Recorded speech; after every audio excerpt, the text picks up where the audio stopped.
I'm having trouble trying to make a an intro that, so I'm just gonna run this. I want to cover a lot of different things. For the past 2 or 3 weeks, I was thinking about some of the videos that I made, and have I really made an impact, as far as the things that the Father has revealed to me about the world that we live in.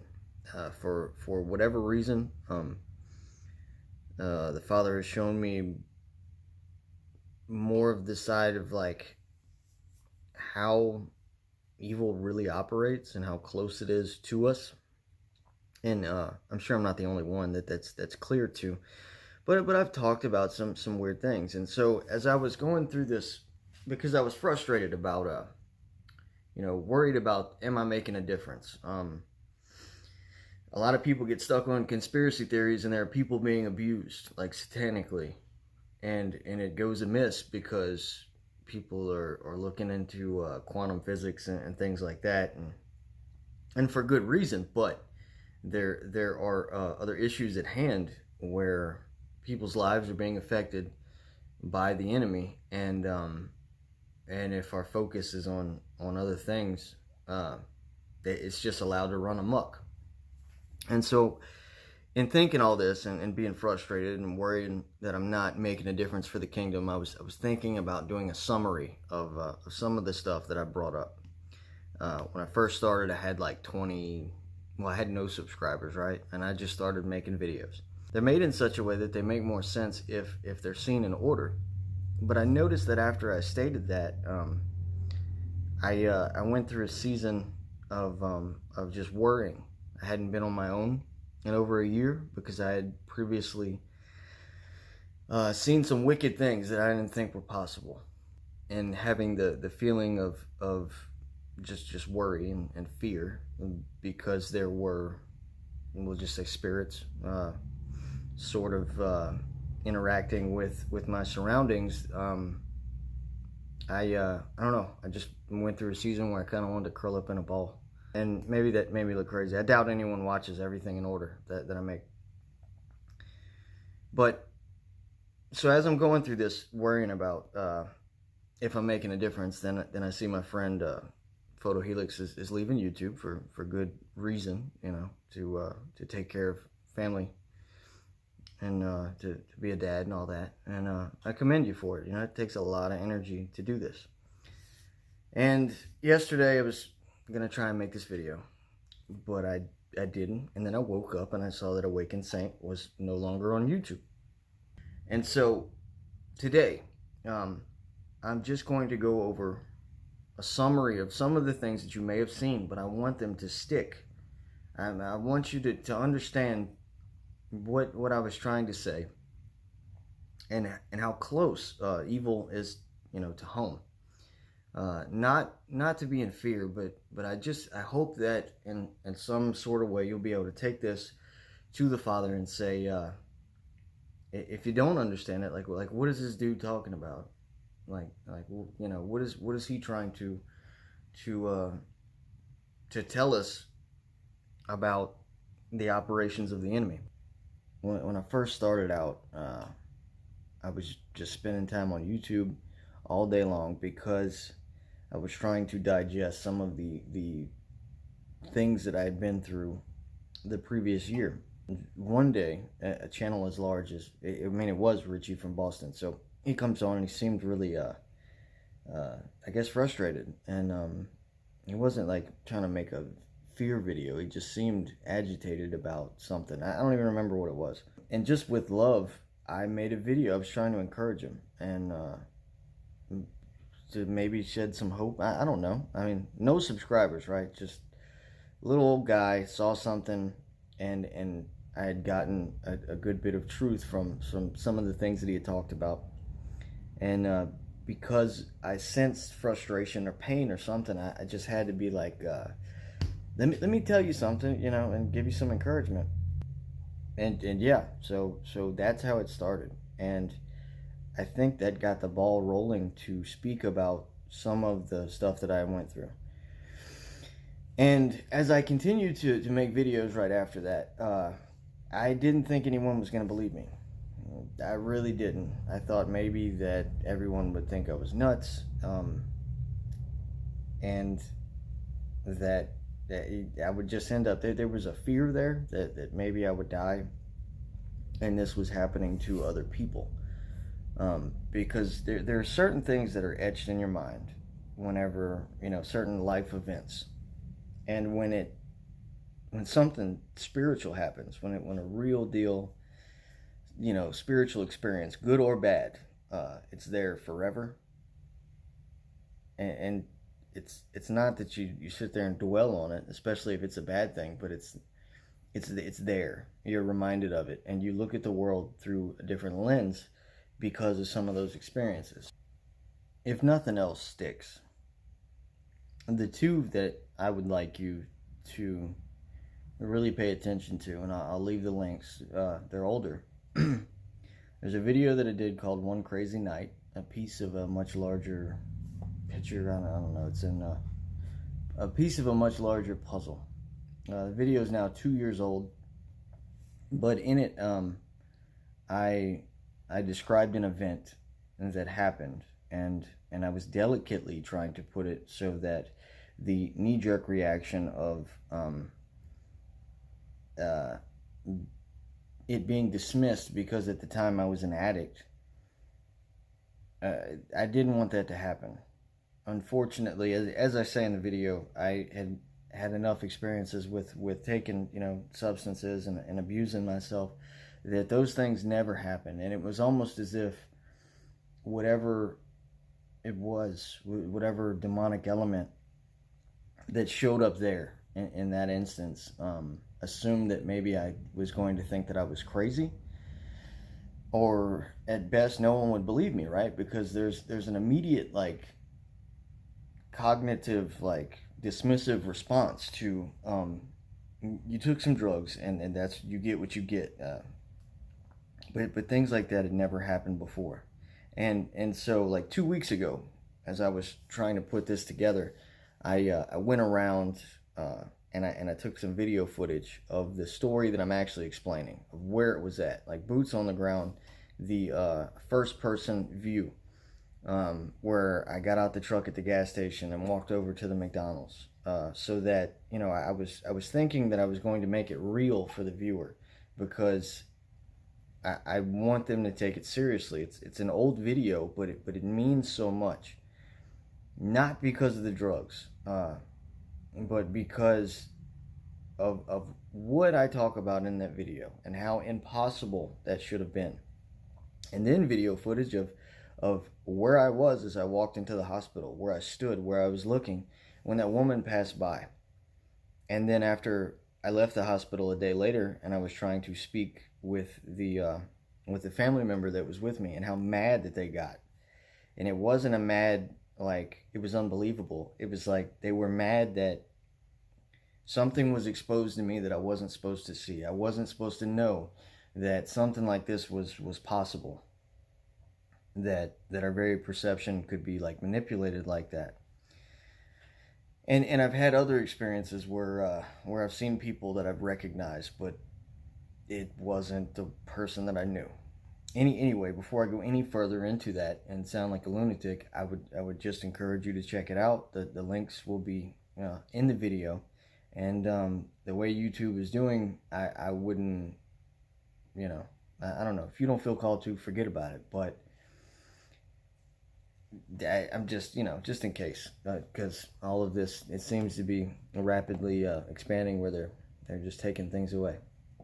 The second thing is a video that I titled NSFW, which stands for Not Suitable for Work. It's I believe it's a part 2 to a little mini series that I was doing.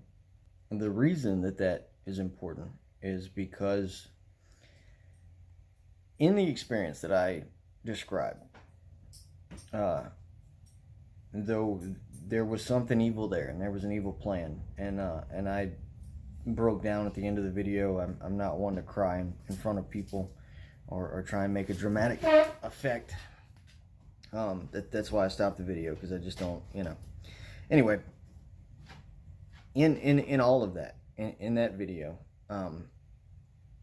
and taking it back to the Father over and over and over and going, what was that? Like why would this person behave that way to make something appear so detestable? And I realized that there was a cosmic audience, so to speak. And if you believe in Christ, you know that everything that we do is watched. Like there's another realm that sees us, but both good and evil. The demons are constantly trying to tempt, and the Holy Spirit is trying to guide us to live, a life as best that we can through love and through the things that Jesus taught us. But in that video, there was an individual trying to make something look a specific way so that I would reap judgment. And I don't know if there are words, at least not right now, that I can think of to really make this stick. But there seems to be an element of our walk in this life where sometimes people are manipulated by spirits and they don't even know it, and then other times people are willing participants in working for the demonic. And I truly believe that in the instance that I described in that video, that the person there, the other party, was literally they were going to school for directing, like movie directing, and the way that everything was set up was so that there was a scene set. And even though I didn't know that I was a participant in this, there's no cameras, right? But even though I didn't know that I was a participant in this scene, they were trying to mimic and behave in such a way that whatever that cosmic audience was would cast judgment upon me, and then I would reap that. So I mentioned those two. I'm sort of fearful that I'm at a loss for words as to how to put it to make the impression on my viewers. But those are two instances of that sort of etching into my thought process as to this walk with the Father, and being able to stand against the wiles of the devil, and that he's using people, some willingly, some just it's a spirit on someone. They don't even realize it. They just think that they're angry. But those are two instances that have molded and shaped me into realizing how much we are at war, and how much that things change to the point of seeing someone and not even realizing that that's them until I don't know. I don't know how to explain it. Going further, when I was at the previous home, and I mentioned this in other videos, I don't know which video it was in, but when I was at the previous house that I was at, I was going through so many things about trying to expose the demonic, and it just gets heavy. And so I made a video that's now titled Abracadabra, and it was a self-prophecy, so a promise that the Father gave to me. It's just about the girl that I'm supposed to marry. And I stepped out in faith to make the video something that I know to be true, regardless if anyone believes me or not. As a matter of fact, most people that I tell them, even in church or Christians, they look at me like I'm stupid, or it's like, you're out of your mind. Like that's generally the reaction that I get, is like, you're insane. Okay, well, fine. I guess they did the same thing to the people that prophesied about others, much less if you say something about yourself, then people that are, whatever. The reason I bring that up, you don't have to watch it. I vaguely described what the girl looked like. I move into this place. I'm taking a ride with someone who I just met, who I had entered into a business contract with, and we stopped at a store to get a drink, and there's a girl behind the counter, and I had forgot that she had worked there because I shopped there before. but she looked exactly like the person that I talk about in the video.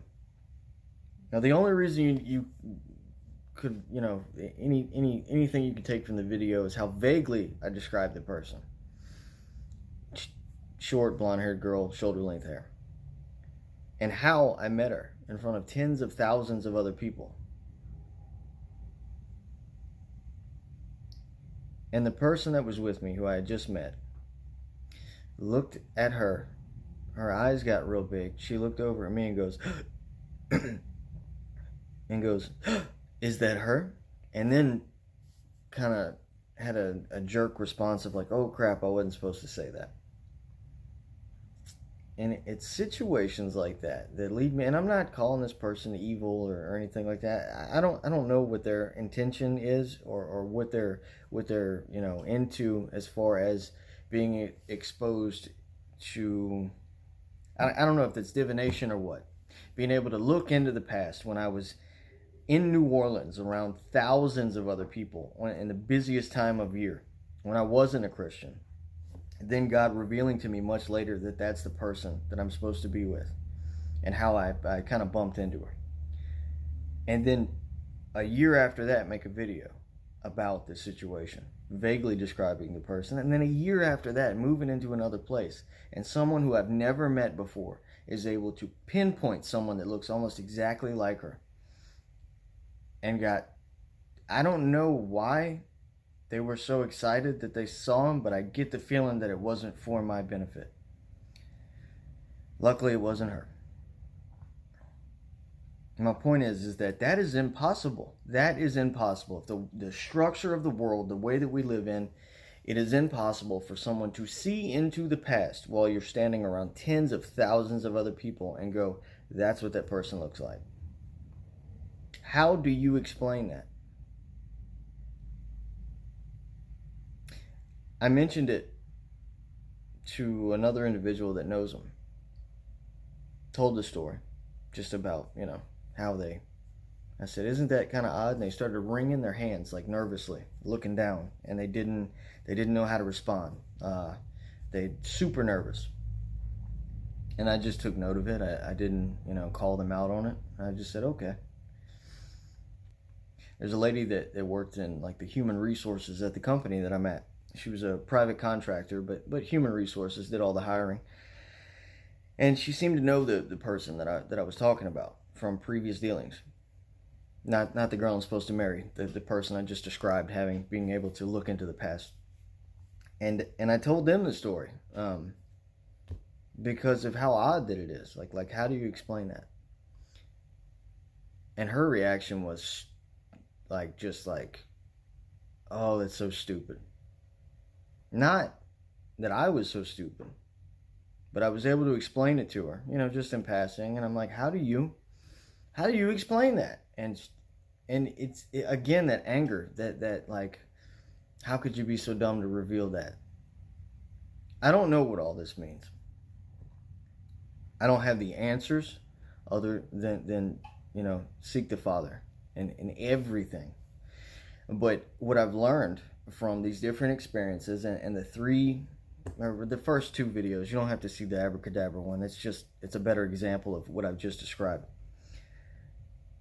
But the first two videos showed me that, the very first one that I talk about, I was abusing drugs at the time. And because of that, I opened a door and things started changing like rapidly around me. And none of the people had good intentions for me. And I realized in that the only thing that is holding all of this together is God. And He's doing it for us. And for whatever reason, there are physical bodies that are around us that will say that, they love us or maybe they do, but they still have a tie to something else that wants us gone, wants us destroyed. And will even give them worldly benefits to lead us into sin. And if the wages of sin is death, then once that's completed, they seem to get a one-up in the world. A good example, Elon Musk made a self-driving car. Well, he didn't make it. He had a guy that invented it. And the guy that invented it, when they were first testing out the car, being able to drive itself, was watching something on TV, just sitting back, letting the car drive. A truck pulls out, 18-wheeler, and he went sideways, and he went up underneath the trailer, and it killed him. And when I saw that in the news, I'm like, that's just, I don't know how to explain it, but that's a sacrifice. Like, that is a blood sacrifice. The person invents this, he dies, and now this corporation owns it, right? Like, that's now the benefit comes through there. So maybe that's not the best example, but it's a decent one. I don't know if you have time to watch my videos. One of them is an hour long, the other one's about 30 minutes. But there are certain things that have happened in my life, and then when I go out into public and people just hate me, like, it's not just demonic manifestation. It's literally, you could drive anywhere and people just immediately, as soon as you arrive, to whatever the location is, people are just angry with you. I go to work, people won't talk to me. They won't tell me good morning. Not everyone. There are people that I have to work with. And even those that when I say good morning will jerk their head in the other direction to not even look at me. If there's something about work, they'll speak to me like nothing's wrong, But as far as just even a good morning, I'm not even talking about a relationship or a friendship, even a good morning. There's a lot of people that look at me like I am a lesser, just not even a human. I don't know. I made another video called "What in the Realm," and in it I was trying to explain the Chaldeans. I noticed a verse in the Bible where it mentions that these Chaldeans were around all these sorcerers and these enchanters and magicians, and then these Chaldeans. And that was out of place for me, because if you search them on the internet, they're a people, they're a tribe, right? They're a certain type of people from a certain geographical location. So either their entire culture is enthroned with sorceries and different things, or it wasn't so much of their race or their culture that they had a special ability. And I think that everything that I've just explained to you kind of plants the seed for the idea that I'm trying to get at, that there are some around us that see into a different world. I don't know how to explain it other than that, but before you call me crazy, look at all 3 videos and then make your conjecture from it. I've had enough life experiences that with the things that I'm talking about, that that's the way that I see the world now. These things continue to happen. I'm not even talking about like quantum changes, and things. Just people not behaving like just average everyday, go to work, go home, live a life, whether good or bad, but like evil intention. 2 or 3 years ago, when when I first started to pay attention to the voice of the Father calling me out of all the dark things that I had opened up in my life, he kept drawing my attention to Deuteronomy and Leviticus about the dietary laws. And hold on, like, it clearly, Paul states, whether you eat an unclean thing or you eat a clean thing, you still give glory to God. Like, I'm not judging you if you don't feel called to that. So just hang out with me here for a second before you go. It's all done away with. For me, God was drawing my attention to the dietary laws. I even made a video about it.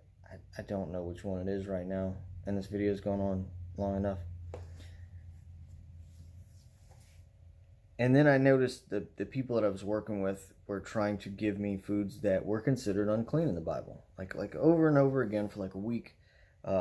Then things would pop up on my YouTube. God was just repeating to me like pork and certain other things. And then it reached a point where it was just odd that they kept on like trying to force me to eat anything with pig on it, or and then trying to sneak things with pork in it into like deer sausage and stuff like that because of my ignorance and not knowing how it was made. And it got so weird of them like, just try it. And I was like, I'm all right, thank you. And other situations where people have made soup years later, and I didn't realize that they had gotten potato salad to make the potato soup and it had bacon in it, and even going, hey, thank you, it was delicious, but because they knew that I didn't eat certain things, could you please let me know when you're gonna make something with a pork product in it?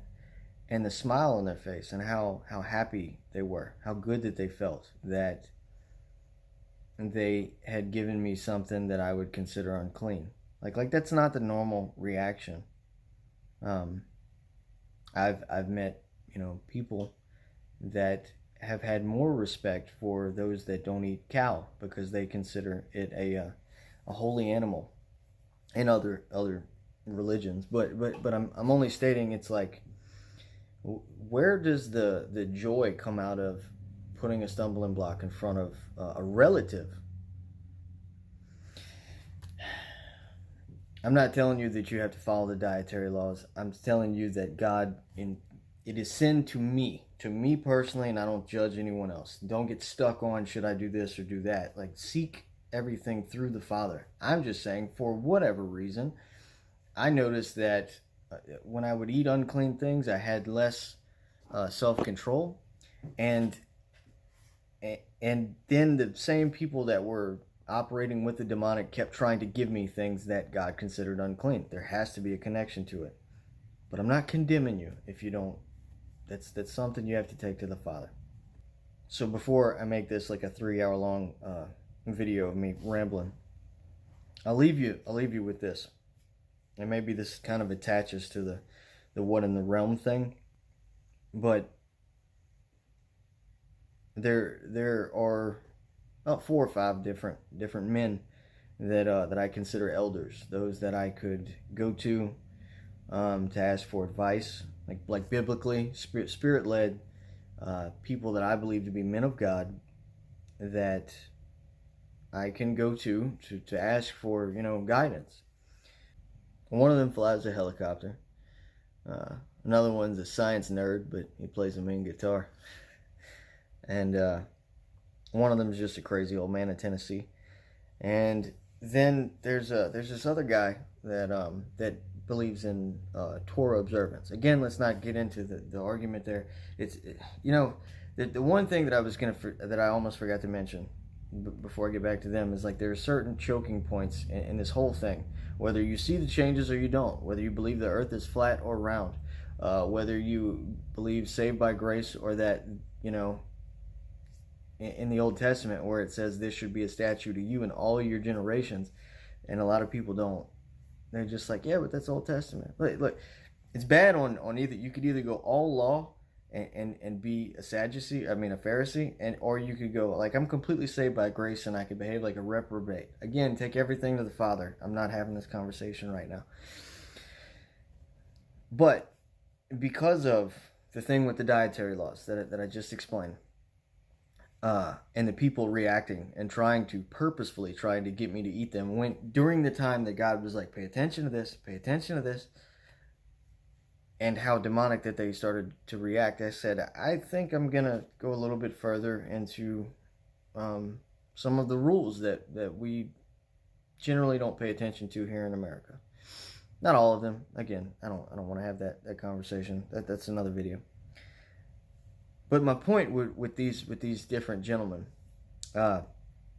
is that individually, each and every one of them, maybe one of them I saw on someone's channel as a guest. I reached out to them all on my own. They we started a dialogue, and they became sort of a guide, someone I could take matters to.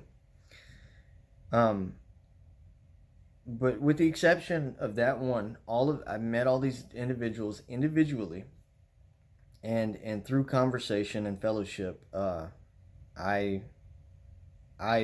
sort of placed them in the elder realm. For me, it's just a personal. There's no group or congregation. It's just men of God that I can take matters to. And as all this crazy stuff is going on around me, I was a guest on one of their channels one time, and so I send it to the one that believes in following the Torah, and he goes, "Man, he looks and sounds just like this guy that I used to serve with in the Navy." And he says, "I think his last name is," and he got close, and I said, "His last name, right?" And he was like, "No way." So listen, my point to all this is that what are the chances? And maybe they're higher than I believe, but I'm like, it is not by accident that God drew my attention to all of the things that I've seen, that for whatever reason He has allowed me to see some of the sides of the demonic operations, and the way that there are people enslaved by some of these powers and principalities, but they work for them openly, yet it's hidden to us. But it's also not by accident that I meet two people individually on almost opposite sides of the continental U.S. and they happen to have known one another before.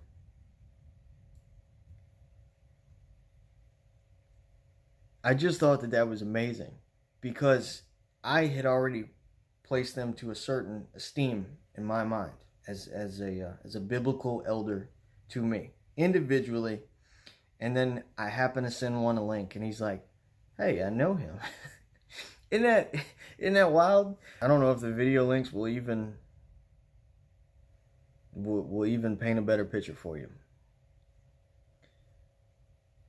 But there are things that I've seen that I don't dwell on them, but they're always there.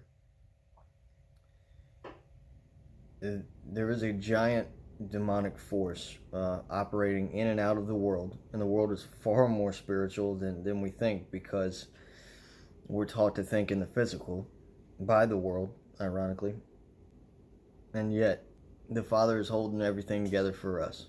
So no matter what it looks like, no matter what gets taken down, maybe God's allowing it because there are other things that we need to be paying attention to. And I don't think that those of us that do see changes and have like memory, like real deal memory, and are convinced in our own mind, but then we go through a year of trying to tell other family members, and they call us stupid, and there's this angry reaction from them. And so now a lot of us have become like separatists, like, oh, they don't see the changes. Well, maybe they don't, but it's built for ourselves to accidentally put ourselves on a pedestal, because something registers with us that it doesn't with other people. There are things that I did not learn hanging out in Mandela or quantum affected groups, things that they totally miss, and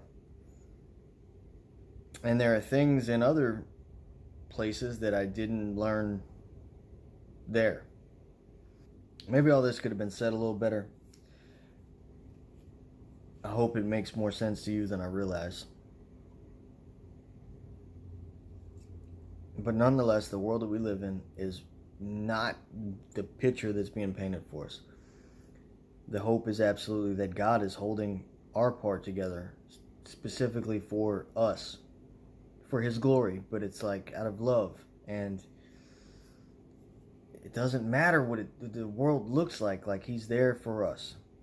Pray for one another, because seems like I don't know, maybe we're moving into a different season in our lives where I don't know. God bless. Have a good morning.